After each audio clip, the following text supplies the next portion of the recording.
Welcome to Moving Forward, conversations on culture, identity, healing, and hope. I'm your host, Linda Anderson, and I created this podcast as a space for real, heartfelt conversations with people who are reflecting, evolving, and boldly stepping into what's next. This podcast was born out of my own journey through seasons of loss, transition, and transformation, and my belief that healing happens when we come together to share our stories. My hope is that these conversations will inspire you to pause, reflect, and find courage as you move forward in your own life. Our titles may introduce us, but our stories connect us. Today's guest has spent more than 35 years helping create schools where children and educators can thrive, not simply through academic success, but through belonging, compassion, and the belief that every person is worthy of being seen and valued. Dr. Cheryl Wozniak has served as a teacher, principal, assistant superintendent, and now, in retirement, continues her life's work as an educational consultant, equity leadership coach, anti-racism educator, and founder of Mandala Rising. Through her coaching and consulting, she partners with schools and educational leaders to create learning communities where every student and every adult feels safe, supported, included, and enough. Cheryl is also the author of I Am Enough, Just As I Am, a picture book that reminds children, and really perhaps all of us, that our worth isn't something we earn. It already exists. What strikes me most about Cheryl is that while she speaks about education, leadership, and equity, the heart of her work is deeply human. She reminds us that lasting change begins within ourselves, and that belonging isn't simply something we create for others, it's something we must first believe we deserve ourselves. Cheryl, I am so thankful to have this time with you, and welcome to the Moving Forward podcast. Thank you, Linda. I'm excited to be here and talk with you today. So Cheryl, before we talk about your work today, I'd love to begin with your story. So looking back over your life, what first drew you to education, and what experiences convinced you that this was where you were meant to make a difference? Great. Well, I'm the oldest of 5 children, and I grew up in the Midwest in the 1970s. And I think for as long as I can remember, nurturing others has always just been a part of my identity. So from a young age, I remember playing the role of school teacher with my younger siblings. And I had this memory of my one of my aunts asking me when I was around 13 what I wanted to be when I grew up. And I told her I wanted to be a teacher. And would you believe her immediate response was, "You don't want to be a teacher. They don't make any money." Mhm. And without even realizing it, Linda, I think I took that to heart because when I did enter college, I spent several years as an accounting major. I had completely forgotten that desire to be a teacher. But several years into that, I really disliked it. And I was like, I need to do something else. And I have this memory of opening the course catalog. And when I got to the College of Education and read the titles of the courses offered, it's like my entire body lit up with excitement. And I remembered, and I just somehow knew right then that's what I was meant to do. So it wasn't until later when I was in it that I recalled that memory of bringing that up to my aunt. So that's the story of how I landed in my career. But when I think about the experiences that most shaped really the kind of educator I am and the person I am today, I would say really as long as I can remember, I've always cared really deeply about others, especially the underdog, the Mm. kids that in school that were less popular, people in society um, that are on the margins. And I've more recently come to understand that I am what is referred to as a highly sensitive person. When other people hurt, I can feel their pain. And so looking back at my life, it's easy for me to see how tracing the steps, being the oldest and having just the way I'm wired, that I ended up being an educator, and how I've always gone the extra mile to support the children and the families that I believed needed that extra TLC the most. So your lens is very much open to your environment, to everything around you. And you've spent your career helping children and educators feel seen and valued and also connected. But how have your own experiences of feeling both seen and unseen, and you talked a little bit about that, influenced the way you lead and the environments you've worked so intentionally to create? Um, well, I would say through my own life, I wish I could say that I had a lot of teachers like me who who really understood me and could see who I was, but unfortunately that was not the case, right? Mhm. I went to Catholic schools and it was a very strict kind of environment. And I was always in trouble for talking too much, for not paying enough attention in class or not getting my homework done. And side note, I was actually diagnosed with ADHD a year ago. So in my 60s, and, I sought out this psych evaluation after realizing like that there were things I had struggled with my whole life that I just couldn't figure out why things were so hard for me. And so looking back, I can see how those impacted me as a child. And I wasn't the ideal student, and most teachers didn't, I feel like, weren't able to take the time to get to know me and to see past those challenging behaviors. And likewise, my parents did the best they could, but they had five of us. And so every time a new sibling came along and was born, there was less time for me, the oldest. I was just kind of expected to operate on my own and do the right thing and help take care. So I think that also is why it matters so much to me as an educator when I was a teacher, to always let parents know the positive. Like as teachers, we spend a lot of time with our children and get our students and get to know them. So I would always make a point of letting parents know at conferences or when I'd see them, like the good in the students, because I felt like I knew what it was like to be that child that wasn't understood. So I think I felt the most seen in my life actually happened, outside of my close friendships and relationships, was when I actually became a teacher. Mm. And I knew that I was a different type of teacher. I taught, I held classroom circles back in the early 90s when that wasn't necessarily a thing. I built classroom community, and doing that, my students really knew that they were special, and that I really cared about them, and they gravitated to me. Um, they knew I cared about them. And I forgot to say, I taught middle school Oh. for nearly 15 years. I always had students who came to me, who confided in me because they knew I would listen. So looking back, I think all of those experiences, the times I felt seen and the times I didn't feel seen, um, in the way I would have liked to from teachers and parents, all of those shaped the teacher and the leader, that I became.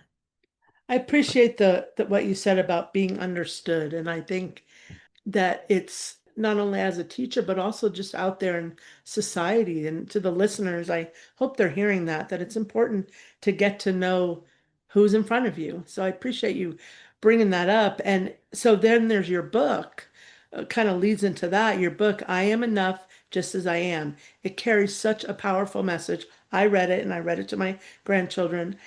Every book has a story before it has a title. What was happening in your life that inspired you to write this book? A lot was going on. I retired in 2023, and about 6 months into retirement, you know how the algorithms these days work and kind of feed us things we're interested in. And I was introduced to Miriam Laundry Publishing children's book course, and I thought, you know, I read hundreds and hundreds of books to my students over my career and even as a principal. I thought, wouldn't it be amazing to write a picture book of my own? So I joined that her class and I started learning all the steps to publishing. Then I went to a live event with other aspiring children's picture book authors and published authors, and it was on the flight home back home to California that the idea for this book came to me. So, what else, though, was happening in my life at the time was that I had been part of a women's organization, a group called We Are the Women. And these conversations that I was having with so many women, Linda, they hold high positions. They're highly accomplished, have achieved a lot in their careers, and yet consistently I was hearing from them that they were questioning their worthiness, always striving to do more, accomplishing so much, and yet still, wondering, and, am I enough? And also, my grown daughter, Genesis, was one of these women. I was seeing her at a turning point in her life where she had a career, she had her children, and underneath, I could just kind of see that pain that she was going through. So my book is dedicated to her. I wanted to reinforce and send a message to her. Um, and she has a beautiful daughter herself, Carmelita. My granddaughter is 6 years old. I wanted her to have a book in her hands, a book that Genesis and that I could read to her where she could see herself and learn the lessons from a young age Mm, that I'm just learning now, in my 60s.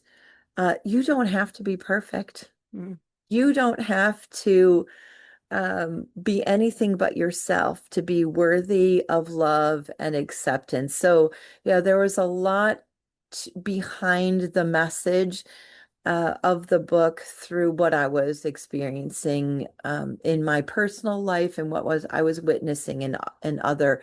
And I name women. The book is for everyone, girls and boys. I just know that from experience and from those conversations that I think we as women um, struggle with that a little more than our male counterparts. I want to pull out the word enough.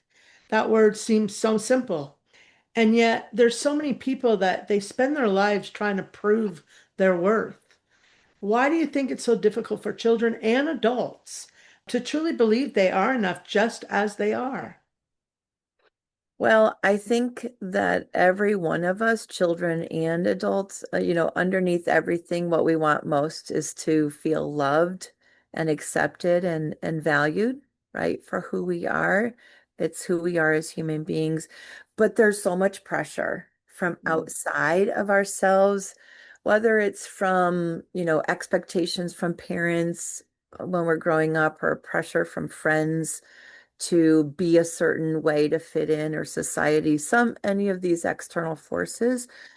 So I think so much of the time we spend our lives striving to be another version of ourselves instead of feeling like who we are is enough.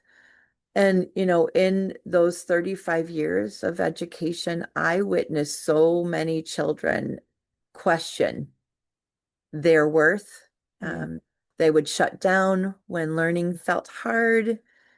They were frustrated if they couldn't do something perfectly the first time. And I saw that actually later in my career as a principal. I witnessed that going into classrooms. So I think the pressure on children to perform and at high levels that's increasing. And then children would explode emotionally, or others, some would explode, or others withdraw, right? When they were laughed at or excluded or made to feel like they don't belong. And I think that we as adults, the reality is, we weren't given that emotional support we needed as children to regulate ourselves. We've learned a lot.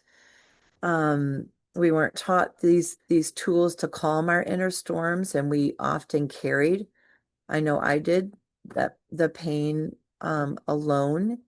Um, I was made fun of. I got my first pair of glasses in my book, the beginning scene there where Carmelita is made fun of for wearing glasses. I got my first pair of glasses when I was 8, and I was teased and made fun of and called four eyes almost on a daily basis for years. And that is what created in me this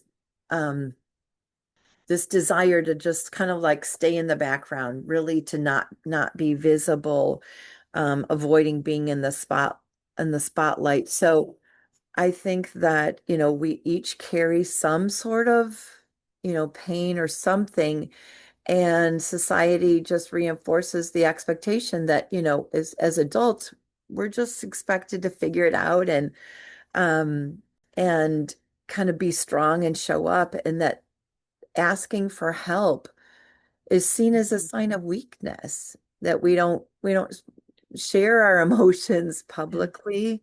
So many of us grew up not seeing our parents asking for help, or modeling vulnerability, expressing their emotions, openly. So, you know, in um in my book, the main character, Carmelita, has emotionally supportive relationships. Her teacher's supportive, her friends show up to support her. And, one of the central relationships in the book, as you know from reading it, is between Carmelita and her grandmother. And as you can imagine, that grandmother is in the book is me, but it's the older and wiser version of me now, where I am someone who can be fully present Mhm. and show up and listen to the young, Carmelita have these difficult emotions. And I can show up, the grandparent showing up with the wisdom and the love and compassion. That's the wiser version of me,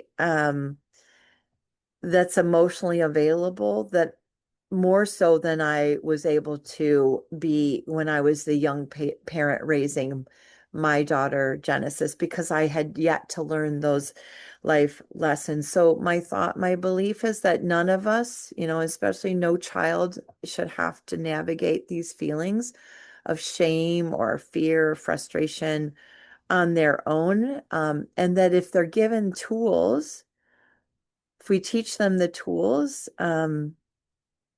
as we become a more emotionally regulated adults, that we talk about our struggles as opposed to pretending that we've got life all figured Right. out all the time, then we can make a change, and that our children and grandchildren can grow up feeling more so at a much younger age that they are enough. And whereas many of us are figuring that out much later in life. So I want to pull out a couple words that you said. One is calm our inner self. Thank you so much for that. And I hope the listeners heard that because it's definitely a learned trying to how we calm our inner self, and then being fully present. So important. No, again, no matter whether you're a teacher or just in general with relationships. So the other thing, Cheryl, is your work centers on belonging and inclusion. Do you believe it's possible for people to truly experience belonging with others if they don't first believe that they are enough themselves? Well, um, I think that's in many ways the heart of my book, Yeah. right? That when we feel enough and we have this true feeling of value and in ourselves, that we're able to feel a sense of belonging wherever we go, regardless of outside circumstances. Mm, So, growing up, I wanted so much for my mother to tell me all that, that she was proud of me and that I was enough. But I've come to understand that she was carrying a lot of her own pain, mm, her own questions of worthiness. And I suspect her mother, my grandmother, felt the same. And that's why my book is also dedicated, not just to my daughter, but to my mother and to my grandmother. So writing this book is really addressing intergenerational healing. And so, 2 generations above me, 2 generations after me, all the personal healing work that I've done so that I feel connected to myself and I feel healed and whole. I know that this personal inner healing work that I've done allows me now to break this cycle and kind of alter the course of history in my family. So when you ask, can you truly experience belonging with others if you don't feel it yourself? I really don't think you can, because all the convincing that someone else tries to do to say to you, you are worthy. mm, Only when you believe it in yourself, um, and you belong to yourself, then you feel a sense of belonging wherever you go, regardless of the situation. Because I can be in situations now with family members or situations where I can see now that in the past when I didn't feel like I belonged, it wasn't really anything anyone else was doing or saying. It was my how I was showing up and what I was believing in the lack of confidence and value I was seeing in myself. So through your journey, your different seasons, you've led classrooms, you've led schools, districts, and now you coach educational leaders. How has your understanding of leadership changed over the years? It has changed incredibly, Mm, right? I mean, like anything, once you view something and then you're in it. I remember getting my first job as a principal, and within months, I wanted so much to call every principal I had ever had and say, I'm so sorry. I had no idea how hard your job was. Um, so what I've really learned is that the best leaders do not focus on um, being liked. I mean, I became a principal really wanting to give back and be the principal that I always wanted to have. But what I learned shortly into it is that people want different things. And half of my teachers would want one thing and half would want the other. So um, it's important as leaders that we stay true to ourselves mhm, and to the mission of the cause and the mission. And for us in education, that cause needs to always be mm, putting the needs of our students first. I've learned not every person goes into education, has that same mission, right? And that's a hard one to face, because there were times when I felt like the only leader in the room who was willing to stand up to external pressure to do something that was in the best interest of those students who already have far more privilege, right? I mean, we have to just face that the playing field is not equal. All students do not come to us. And there were times when I really wanted us to do something that would have been really unpopular, and that's not what happened. Um, so I've learned that, leadership is about making hard decisions. Um, it means sometimes when you do that, you may not have that job for very long because you make enemies when you make hard decisions. I'm sure you know that. Mhm. But ultimately, you have to live with yourself. And so that's why now I dedicate my work to educational coaching and supporting administrators. I feel like every administrator needs a coach in their corner. Mhm. So I'm there to support those school and district leaders on how do you stay true to yourself and do the hard work of interrupting, disrupting, dismantling the systems that continue to advantage some students and disadvantage others, and build systems that serve the most vulnerable. But becoming that leader meant, trying and failing and learning a lot from my mistakes. So I want to go, yes, leader in the education world, but everything you're saying, as far as I'm concerned, has to do with leaders, period. The only leader in the room who's willing to stand up to outside pressures. It's so important for any leader. So I really wanted to pull that out because, Yeah, yes, we're talking about education. However, I think what that statement you made is prevalent to anybody that's leading anything. I So, agree. Yeah. so today's educators, they face, like we know, they face tremendous demands and many are exhausted. How do we help teachers and school leaders reconnect with the purpose that first called them into education while also taking care of themselves? That's so critical. I agree. So I think since the pandemic, I have seen a greater emphasis on well-being overall, True. you know, um, at least more so in education than I had ever seen before. We saw the toll that online learning took on educators and students when it was 100% online. I mean, I'm not against online learning at all, but I'm just talking about when that was the only mode. But a lesson that I think we all have learned, and just going back to the previous question that you asked about the lessons I've learned, as a leader, is that no one else can give me permission to take care of myself. Right? If I was looking for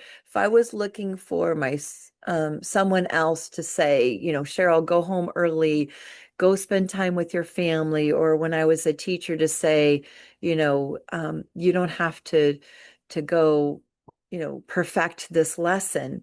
If I wasn't willing to prioritize my health and well-being, then no one could convince me to do that. So reconnecting with my purpose and caring for my own well-being, our own well-being I believe is our personal Mhm. responsibility. And I think that we can get into this place in education or in any professional situation where we can look and blame other people and say it's the job, it's the work, they're asking too much. Um, for us, but in reality, we have to give ourselves a cutoff time and decide, that we deserve to walk away and to, take a day off, Mhm. to leave, to go on that walk at lunchtime and not work through lunch. because we cannot pour from an empty cup. And I've said this to other teachers and leaders since I've reflected on that, since I've retired, that if I could go back, Linda, and I could do one thing differently, I would take better care of myself. I would rest more. I'd spend more time with my family, less time on perfecting Mhm. my lesson plans. And because ultimately, taking better care of me would have meant I would have had more patience with my students. And that was what they really needed, right? It goes back to what I said about being able to be fully present. You can't do that when you're exhausted. They needed me as their teacher and me as their principal and that district leader to be more resourced and fully present. So I think it's about us. It all comes back to like if we love ourselves and value ourselves enough, it's okay to put ourselves first because by doing that, we are more resourced to show up and to take care of the people that we're serving in whatever profession we hold. So you talked about retiring, and you did, retired in 2023. However, you didn't step away from education. You stepped into a new calling. So how did you know that the title was ending? Let me really emphasize that the title was ending, but your purpose wasn't. Yeah. Well, I retired earlier than I had anticipated. Mm. Um, but I pursued a superintendent position that I didn't get. But there wasn't any position I had previously held that I wanted to go back and do again. And when I didn't get those positions, there was just something inside of me that knew that there was something else. There was actually something bigger that I was being called to do. And I knew that my desire to make an impact in the field of education and to continue to work on, you know, dismantling these systems that are not in service of the betterment of all children, that just grew stronger and stronger. So, with some time, it's amazing what a little time and distance affords you. But what happened was I read Arthur Brooks' book. I don't know if you've heard of it, From Strength to Strength, Yes. Finding Success, Happiness, and Deep Purpose in the Second Half of Life. And it Mm. was reading that book that I got really clear that it was okay to close this 35-year chapter of my life because I was able to see that it was all preparing me for something new, something that prepared me to be of service in a new way.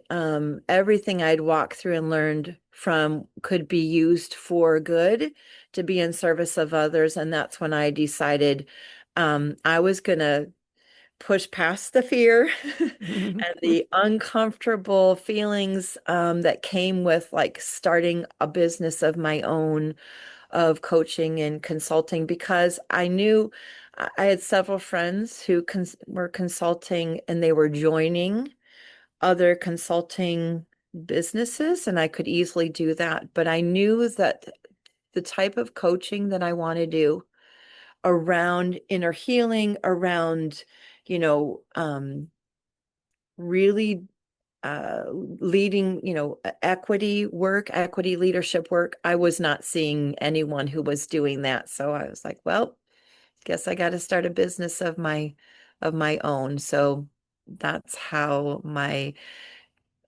business came to be. But I'm really clear that I'm not done yet. I got a lot of years ahead of Mm. me.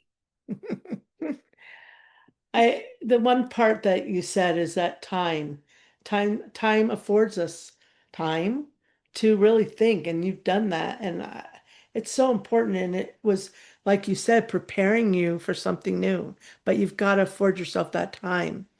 And with that being said, your organization of Mandala Rising. To me, as I've read into it myself, more, it feels like more than an organization. It feels like the next chapter of your life's purpose. So, in many ways, how is Mandala Rising an extension of who Cheryl has always been? Yeah, I love this question because Mandala Rising is absolutely an extension of me in so many ways, right? It feels like the culmination or the turning point. It's like the birth of the rebirth of me from my personal and professional journeys. My personal experience of not always feeling understood as as a child in school, right? Who was just I had so much potential, but that wasn't drawn out of me. Want me then becoming a teacher, wanting to support them, every child in reaching their potential, then becoming the principal and the district leader that supported teachers and other leaders. But seeing how the way I did that was at a personal cost to myself, right? To my own health. I mean, I nearly burnt out. I was assistant superintendent through COVID and post, Mhm. those distance learning and that. And I really came close to losing, you know, myself through that process. And so now what I see is I had to go through that to be the coach that I am today, where I know from experience what it's like to, walk through the doors of a school and feel alone in because as an administrator, you have a specific role, to be of support, but it can be a very lonely job being a school principal. And so I want to support those administrators, especially the ones in their early career who were like me. Like I came in thinking I can do it all. I can be everything to everyone. But in doing so, right, nearly burning myself out in the process, I can, my organization, the mandala, the circle, the unity, in seeing that as a principal, you are one piece of the mandala, right? It takes the skill of a leader is about shared leadership. It's about bringing people together. It's about unity and coming full circle. And that's what our schools are meant to do.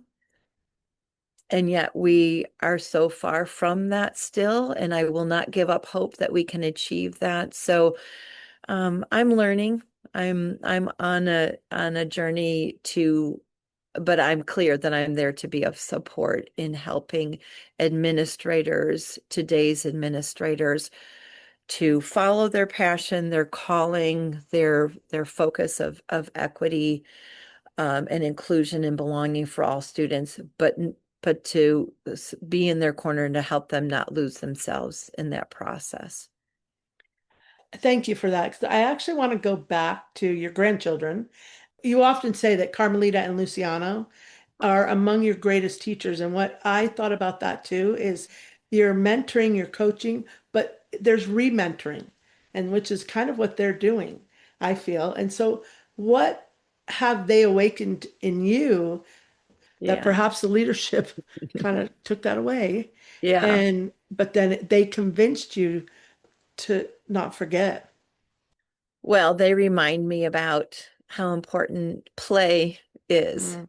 in our lives. Like I was very serious. And of course, it's serious work, but I was so focused on like the urgency of of saving every child, right? I lost that my some of my just spark for play and imagination, creativity. And I also like I see my grandchildren just they fully express their range of emotions all the time. Like they have really big feelings, and whether it's super high or super low, and it kind of it's reminding me that the work in many ways took over to the point where I suppressed Mhm. and lost the joy in it. And so I worry a lot less now about holding back.